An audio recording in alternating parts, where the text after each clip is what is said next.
I've restarted this, but it doesn't matter.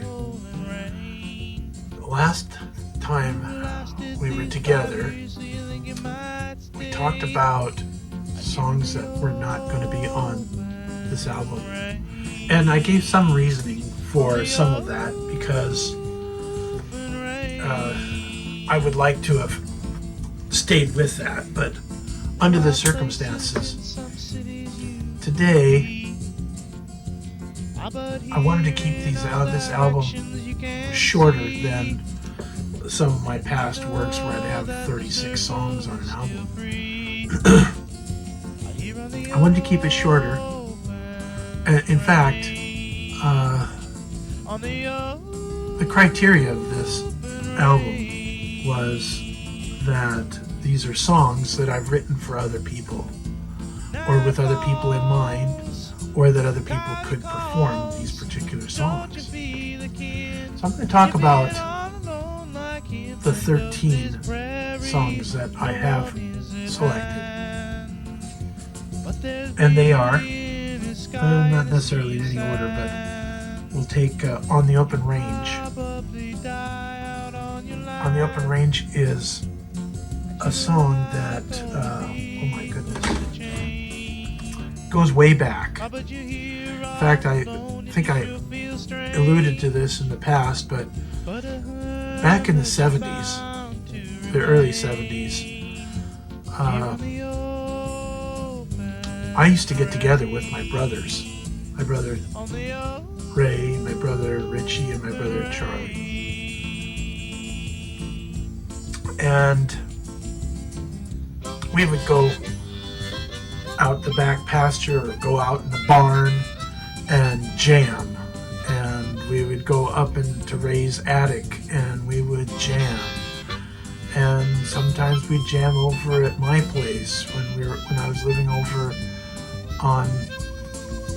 off of Hawthorne and 17th. I was living on 17th. It was about a block off of Hawthorne. And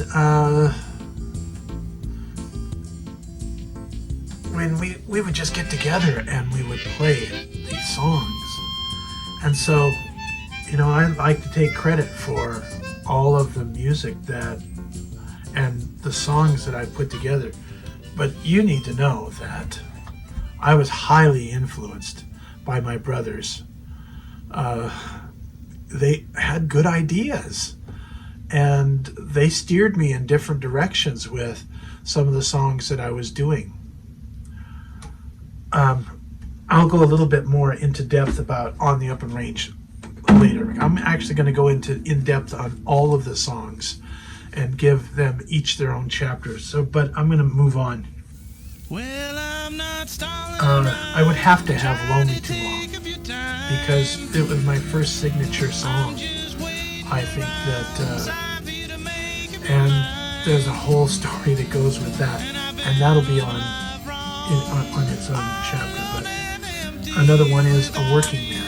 A Working Man is a song that I wrote a long time ago, but that was one that was honed with my brother Ray on guitar and my brother Richie on banjo and Charlie maybe on harmonica, maybe just hanging out. But Charlie wasn't always there because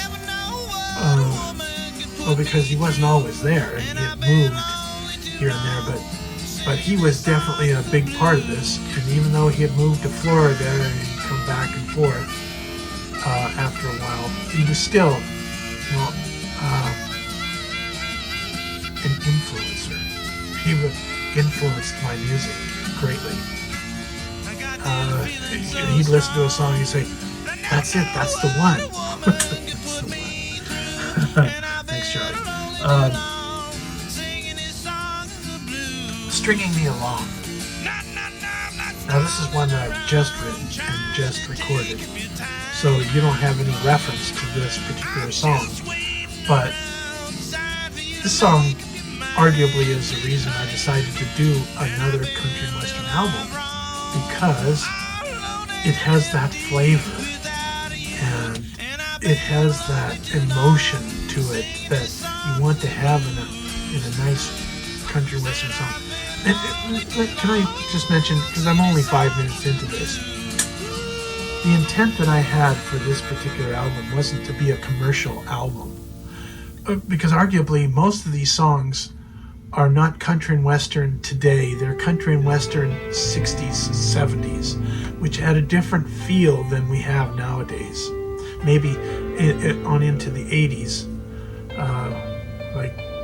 because I was influenced by a lot of those other people, and early 90s. But what you need to know is that when I wrote these songs, what I envisioned was it being on the top 40 platform of just being on the regular radio, which is where they used to play a lot of country and western.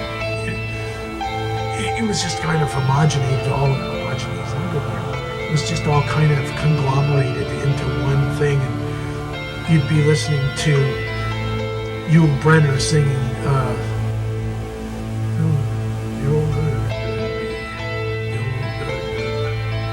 can't remember what the name of the song was, but I remember his voice. Or Elvis Presley, he vacillated from country, western, blues, all over the place, but he could do it so well. And I don't know, did I mention? Yeah, I did. I have a song that I wrote a while back, a couple of years ago. When did I write this song? I wrote this in 2017. I had in my mind all of these people, like if I wouldn't have gotten married and had kids and become a family man, this could have been me going to Nashville. And how many hundreds or maybe thousands of people come into Nashville with their guitar over their shoulder and a satchel full of songs, and they think they're going to change the world. And they might get somebody to record one of their songs, or they might actually play on the side, in their group while it's being recorded, while somebody is doing something with their song. But out of that 1,000, how many of them end up eventually just going home because they didn't make it? It's got to be a really, really low percentage. I wrote this for those people. I wrote it for that percentage of people that didn't make it. And I'll talk a little bit more about that later.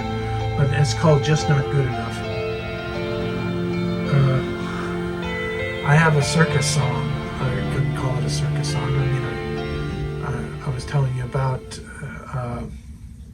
It Ain't Gonna Happen Tonight. Here's another one of those songs that I wrote. And this is more like a play. A song that you would have in a play where there's a setting, and this song is called Low Millie, and more about that later. I think you'll dig it.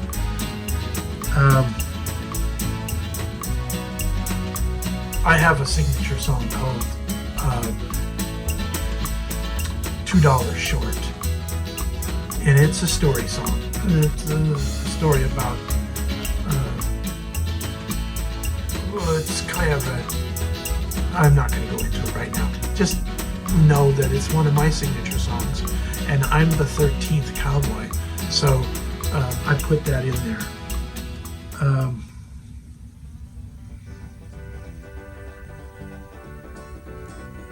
You've Got to Believe. You've Got to Believe is the only song that got carried over from the 1992 album to this present album. And the reason I did is because it's a fabulous song. And the person I have in mind to do that song, I think could kill it. I mean, could really make it, could own it. You could really own the song. I've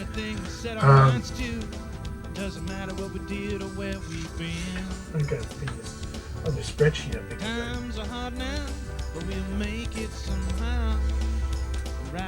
Okay. Oh, Nelly. $2 short. Yeah, okay. Where'd everybody go? Where'd Everybody Go was a song I wrote in 2015. And it's a poignant song that I wrote for Willie Nelson to do. And it's kind of a little bit about the life and times of Willie Nelson. There's even a video out there. If you haven't ever investigated this, I did a video of this, Where'd Everybody Go? And you can see why this is definitely Willie Nelson. And I'll talk a little bit more about that later too. Okay, what I got next here?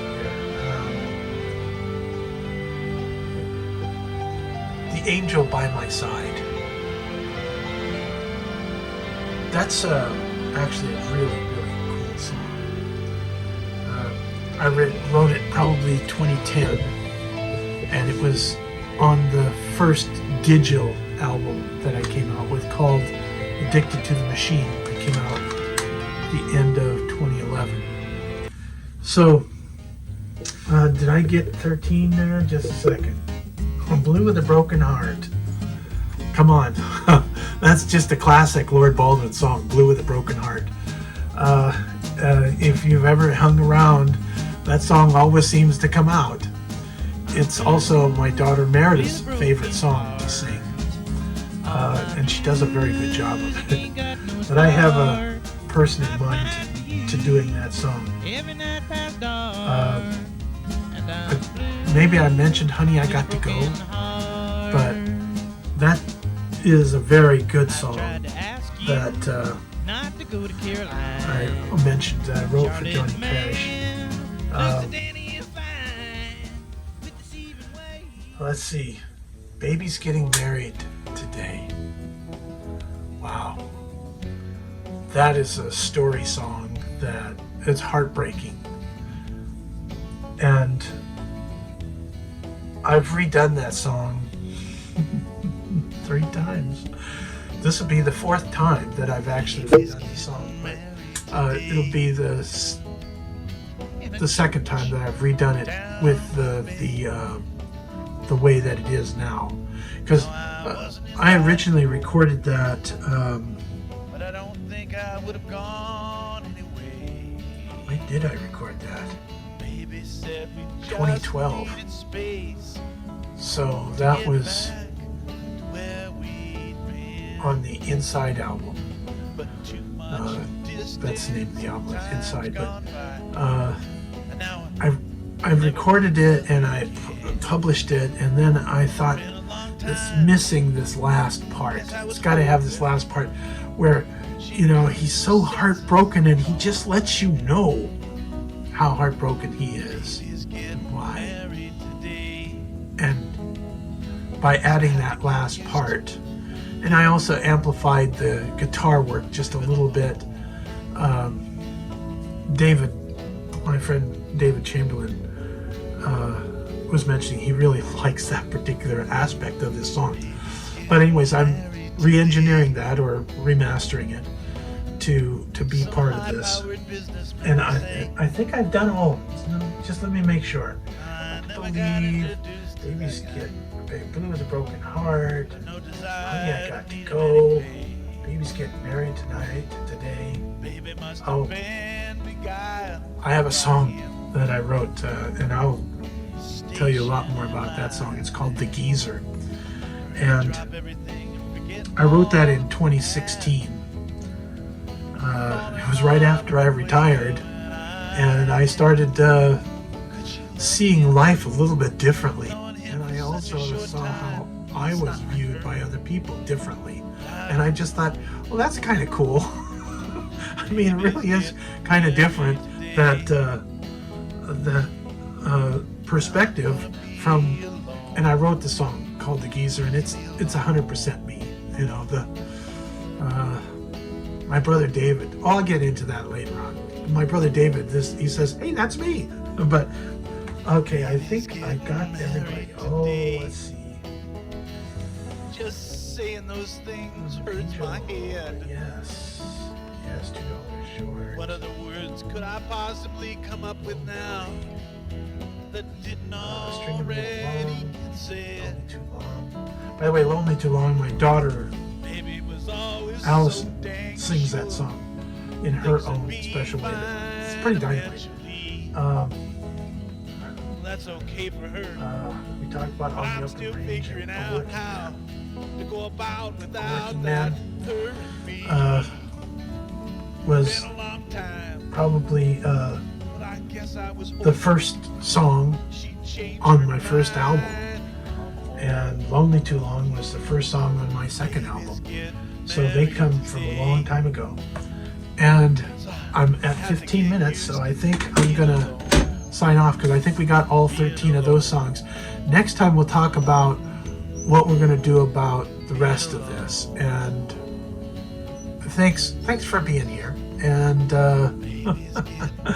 y'all come back now, yeah?